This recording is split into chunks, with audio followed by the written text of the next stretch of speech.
I first bought Shovel Knight on Steam close to a year ago. I'm not sure what it was exactly, but I just couldn't get into it.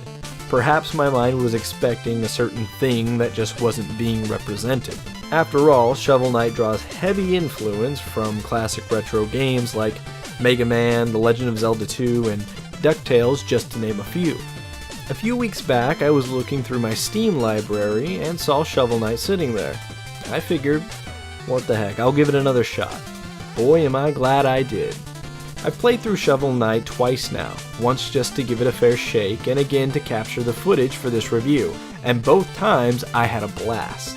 The basic premise for Shovel Knight is this. You're a knight who kicks ass and finds treasure with his trusty shovel, exploring the land with a female companion named Shield Knight.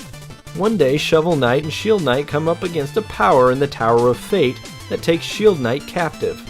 It's your job as Shovel Knight to get back to the Tower of Fate and rescue Shield Knight from the Enchantress and her Order of No Quarter.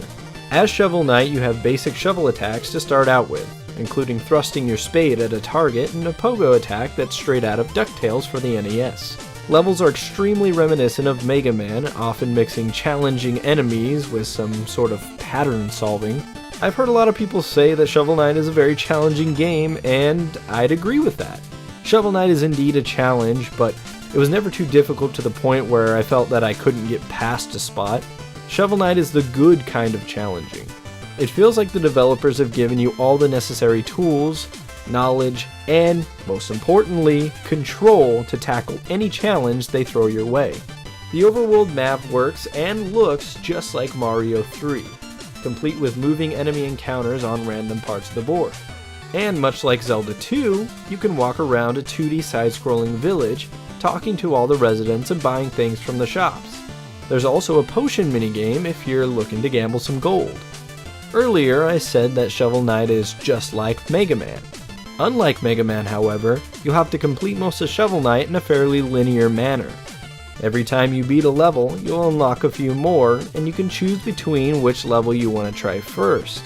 Although you'll have to beat both levels in order to advance, so it doesn't really matter. At the end of each level, you'll encounter a boss battle.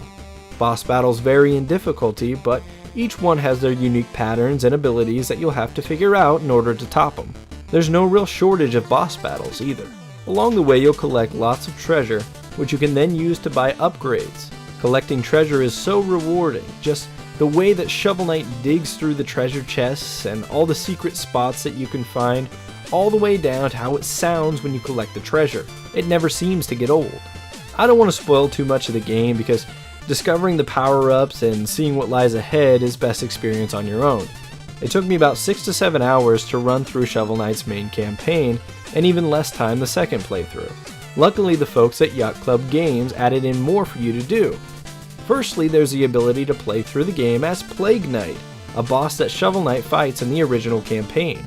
Plague Knight uses explosive potions instead of a shovel and cannot jump as high naturally as Shovel Knight can.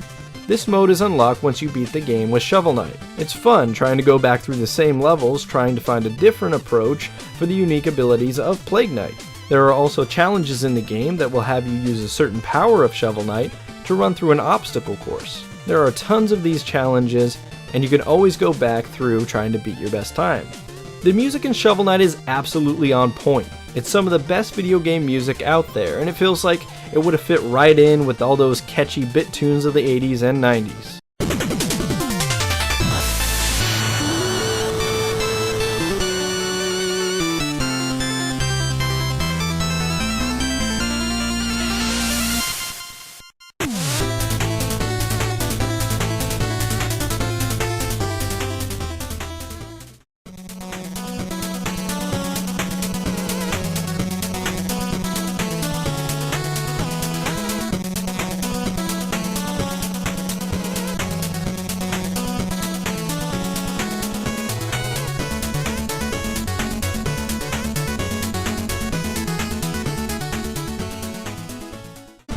There are 48 tracks in all, and there are more than a few times where I caught myself humming or listening to the songs outside of the game.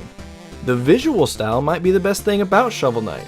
If you like 2D, 8-bit art styles, you're going to fall madly in love with Shovel Knight's tapestry of pixel perfection.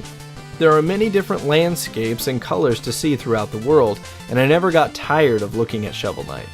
I've racked my brain trying to think of anything I really didn't care for in Shovel Knight, and I can't really think of anything significant. Sure, there were times that I got a little frustrated with how challenging certain levels or bosses were, but I continued to press forward knowing that maybe if I played a little bit better, I could persevere. I guess I could say it's somewhat of a short game, but I felt like the length of it was just right. Shovel Knight doesn't overstay its welcome, and you can probably be moving on from Shovel Knight in about 8 hours if you wanted to. But if you want more, Yacht Club Games shovels that bonus content down your gullet like a king being fed by peasant servants. You can buy Shovel Knight on Steam for $15, but it's often on sale for $10. You can also buy the fantastic soundtrack for an extra $6 if that's your thing. You'll be paying around $20 if you want Shovel Knight on your console or handheld system. And I can say with confidence that Shovel Knight is worth all that and more.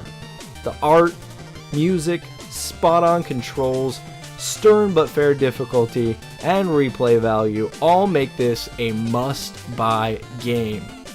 Shovel Knight gets a 5 out of 5 from me, so go get your copy and save Shield Knight as soon as possible.